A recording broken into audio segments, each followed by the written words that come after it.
What's up, everybody? JJ here with Thrivestory, and today I wanted to talk about when you have some members in the gym who are, have their own little WhatsApp group or a little chat group on their phones, and they're talking negatively about the gym, the programming, coaches, or other members.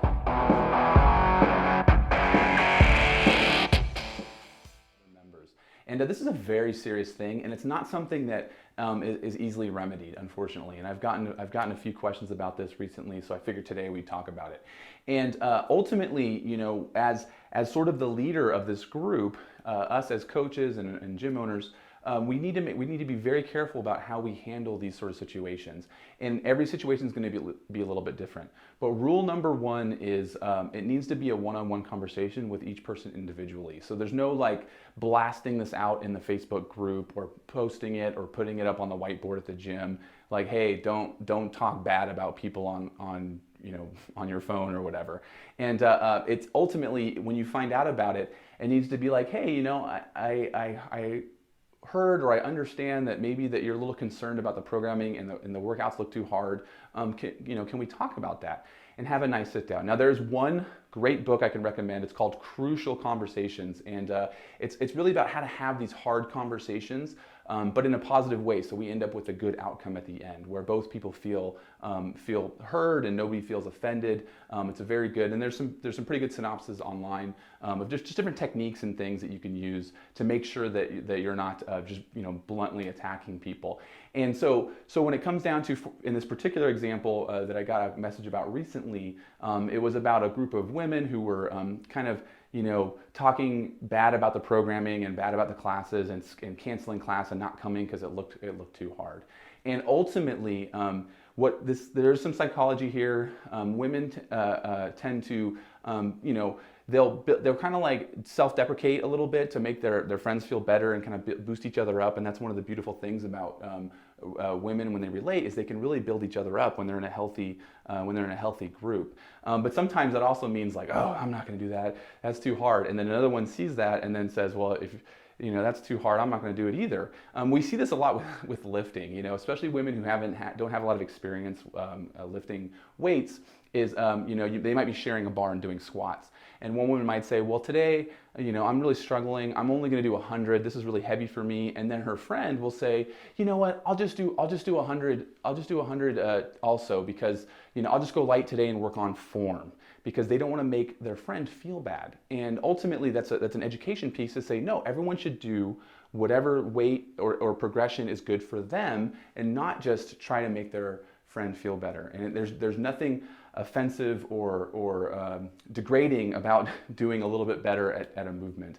And so when it comes to these little messages and stuff, you want to have these conversations about, so I understand you're concerned about some of these workouts and that it looks too hard or it doesn't look fun. Could you tell me more about that? And you want to ask them and make sure that you really pay attention and try to get some feedback from them, and then say, okay, well, maybe it's time that maybe we need to talk more about the scaling, or what are your goals? What are you really looking for to get out of this? And having that one-on-one conversation with each person individually will make them feel heard and make sure that they have that they feel comfortable coming to you when they do have an issue. And that's really what we want with people, is you want to have that trust built to where they can come to you when there's an issue or they see something that might be an improvement, so that then you can explain why you can't do what they want to do. Oh, why can't we do 45-minute Metcons every day? That's an education time. Or they might give a great recommendation that can improve your business. And it only works when you have that open line of communication.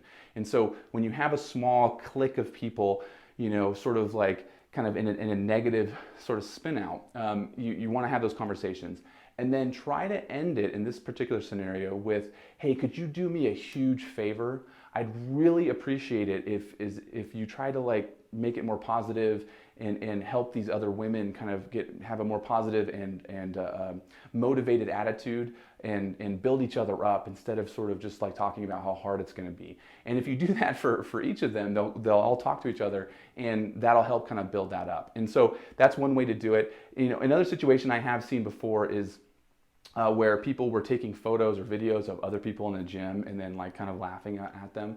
And this is very serious. And this is this is a character issue, and it's something that you do need to have a conversation about, and make sure, again, if it happens once, you might just say, hey, and you have a conversation and don't necessarily go on the offensive. But if it starts to become a repeat thing, then it might be something that you might need to remove those people from your gym, because that sort of negativity, even if, heaven forbid the subject who is getting photoed or video gets finds out. But even then, that sort of negative vibe does permeate through the culture, and it makes the environment not safe in a trusting environment, because everyone's kind of worried about who's watching them and who's judging them.